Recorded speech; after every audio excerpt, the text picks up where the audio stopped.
Ya halo, salam Just Talk. Kali ini gue uploadnya agak sore jam 4-an tanpa subtitle karena gue baru bikin, gue langsung upload.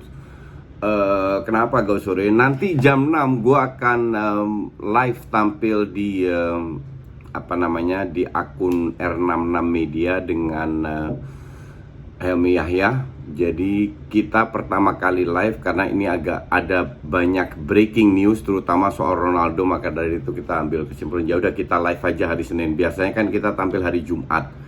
Jadi nanti jam 6 sore di akun YouTube-nya R66 Media gue akan tampil live dengan Bung Helmi Yahya berdua.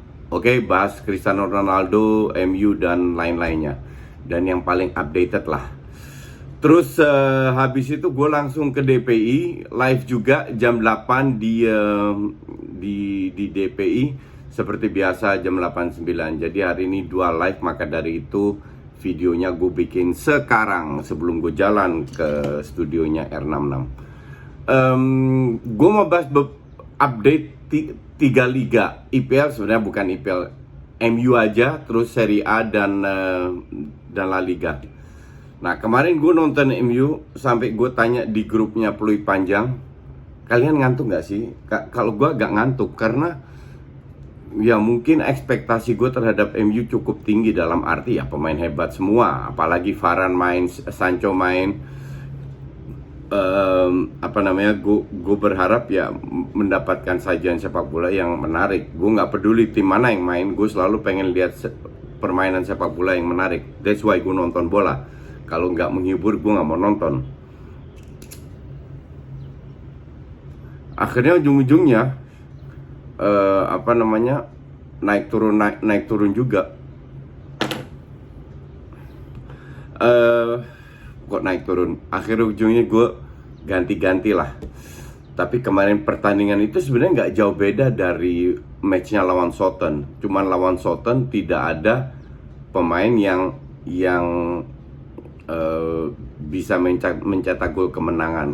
Lawan Southampton Greenwood juga cetak gol. Kemarin Greenwood juga cetak gol, walaupun kalau gue bilang salah kipernya juga. Padahal kalau dia nggak sentuh, gue nggak yakin masuk. Kan pada saat bola ditepis, masuknya justru ke dalam. Tapi nggak ada masalah. Itulah hebatnya MU, mereka punya pemain yang berkualitas. Kalau dari skor harusnya sih seri, karena di babak pertama MU diserang terus, 0 shot on target MU, mereka 3 kalau nggak salah.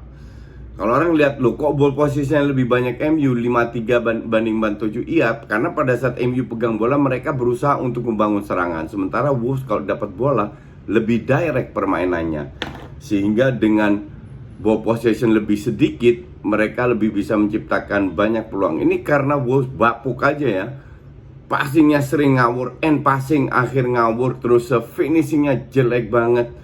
Mau sampai salto aja tetap aja ke belakang. Dan harus diakui De Gea juga tampil bagus, berhadapan di depan gawang 2 kali nggak masuk. But that's football. Dan MU ya Pogba nggak kelihatan. Pogba itu kemarin main menurut gue jelek, berapa kali dia meninggalkan posisinya. Gini ya, sepak bola, salah satu faktor dari sepak bola itu kan organisasi. Kalau lu meninggalkan posisi lu, posisi Pogba, itu harusnya ada yang menutupi. Jadi lu harus lihat, tahu kapan lu cover pemain atau cover zona, cover area. Kalau itu tidak dilakukan, lu hanya fokus ke satu pemain, kayak contohnya Luxio nggak main bagus juga. Ada area kosong yang tertinggal, dan itu sangat bisa dimanfaatkan, berkali-kali dimanfaatkan oleh Wolves. Ya kembali lagi, end passingnya Wolves ini buruk banget, sehingga MU nggak, ya cuman mereka cuma dapat setengah peluang lah. Berkat De Gea plus finishing yang buruk, MU bisa meraih 3 poin. Praktis Greenwood yang kembali membuktikan bahwa dia termotivasi dengan hadirnya Sancho. Sancho itu kan posisi dia kasarnya. Semenjak Cavani masuk, dia kembali ke posisi, dan still kalau orang lagi termotivasi dengan bakat kayak Greenwood, dia cetak gol terus. Ini benar-benar beruntung banget MU punya Greenwood. Dan Sancho kemana? Kembali kagak kelihatan. But that's okay, nggak fair juga untuk menilai Sancho dalam 3 pertandingan yang 2 kali sebagai sub, sekarang sebagai starter. Cuman ya, gue berkali-kali bilang gue mending Greenwood daripada Sancho. Kita nggak tahu, mungkin bisa jadi super sub harganya 90 juta. Oke? Kalian sadar nggak bahwa banyak tim papan atas di 3 liga, Spanyol, Itali, nggak, Spanyol sama Inggris itu kesulitan. Liverpool kita tahu seri, City doang yang merem menang besar dan harusnya bisa lebih besar. Liverpool, Chelsea benar-benar kesulitan dan sangat layak seri ya. Akhirnya MU bisa menang. Spurs berada di papan atas, Arsenal ranking 20. Bagus, pertahankan seperti itu. Kalau Spurs gue yakin akan turun kayak tahun lalu juga sama ceritanya. Kita ke Spanyol, La Liga.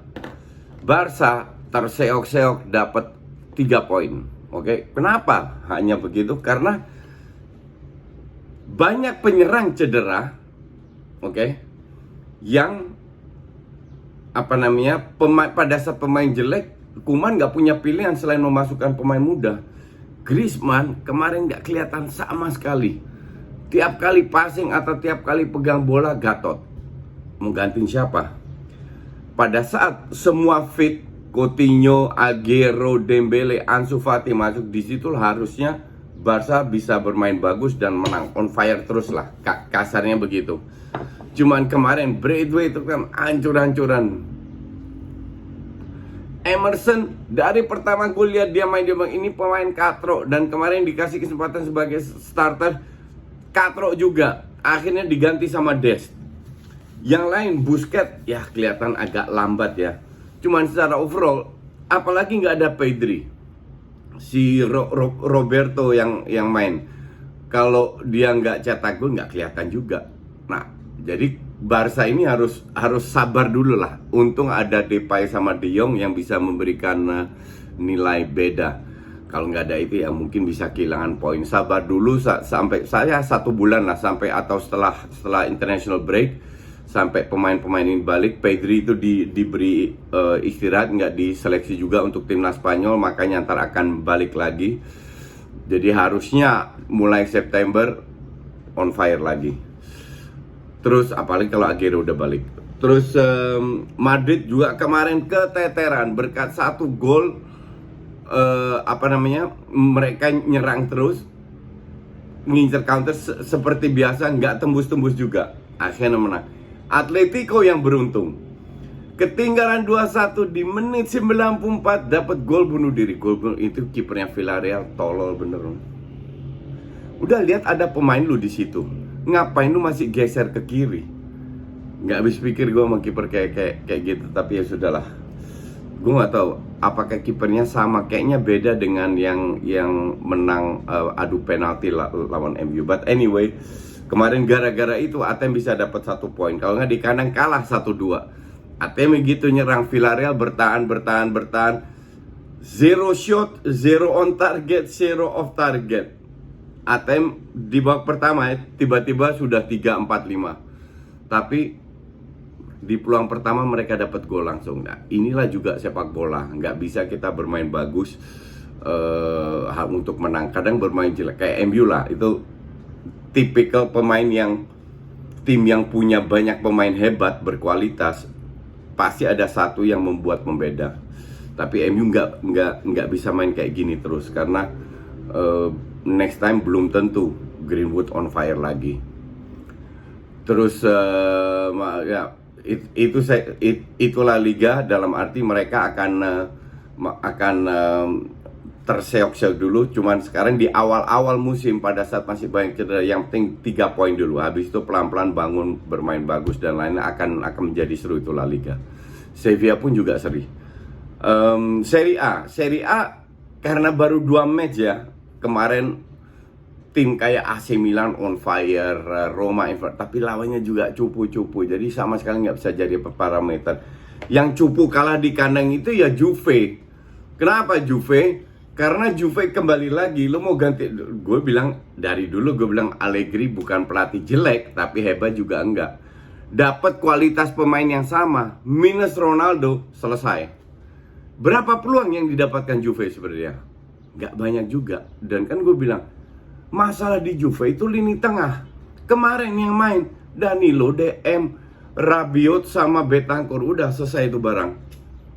Lu nggak bisa selalu salahkan Dybala, akhirnya Morata masuk atau Chiesa, nggak bisa. Lini tengah ini penting, butuh seorang kreatif. Akhirnya mereka beli Locatelli. Locatelli kan lebih ke DM box to box, nggak kreatif amat, ngerti nggak?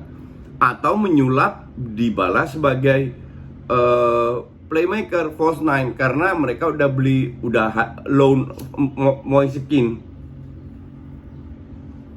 loan Moisekin ya. Moisekin ini ya di mana-mana dia jadi cadangan. Ya, kita lihat apakah di Juve sekarang usianya masih muda. Oke, kita kasih dia kesempatan, tapi gue nggak yakin dia bisa mengangkat Juve ke level berikutnya. Definitely Juve butuh playmaker, dan gue nggak tahu siapa lagi yang diincar. Tapi katanya Pjanic mau diincar. Nah, kalau Pjanic datang, minimal sedikit membantu dengan adanya Pjanic. Pjanic masih cukup smart lah, dan dia cocok bermain di Juve. Tapi nggak tahu, kalau Juve tidak ada tambahan pemain, gue nggak yakin Juve bisa bersaing di papan atas. Cuma namanya Serie A, kita lihat karena banyak sekali tim yang naik turun. Cuman dengan datangnya terutama bukan pemain baru, banyak pelatih baru di tim 6 besar ini seru Serie A. Oke, thanks for watching. Kita ketemu lagi besok.